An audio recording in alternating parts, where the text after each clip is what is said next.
రైతులందరికీ నమస్తే. చాలామంది ఇలాంటి గుట్ట ప్రాంతాల్లో నీళ్లు రావు అంటారు. అది నిజమే. చాలా వరకు ఓపెనింగ్స్ కనుక లేనట్లయితే అక్కడ ఎలాంటి ఒక డ్రాప్ కూడా రాదు.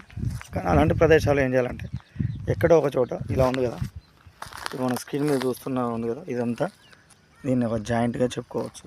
ఇలాంటివి ఉన్న దగ్గర, కొంచెం ఇట్లా వెదరింగ్ ఉన్న దగ్గర ఎక్కడ బోర్ వేసినా నీళ్ళు వస్తలేవు, ఏం చేయాలి సార్ అని చెప్పి చాలామంది అడుగుతున్నారు. ఎంత లోతు వేసినా అసలు మా దగ్గర భూమి పైన బండ అవపడతలేదు.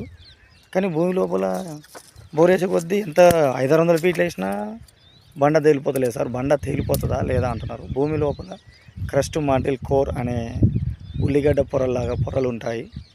అవి క్రస్ట్ అనేది 1 నుంచి 35 నుంచి 100 కిలోమీటర్ల థిక్నెస్ కలిగి ఉంటుంది. అవి ఎప్పుడు ఓపెనింగ్స్ నీళ్ళు వస్తాయి.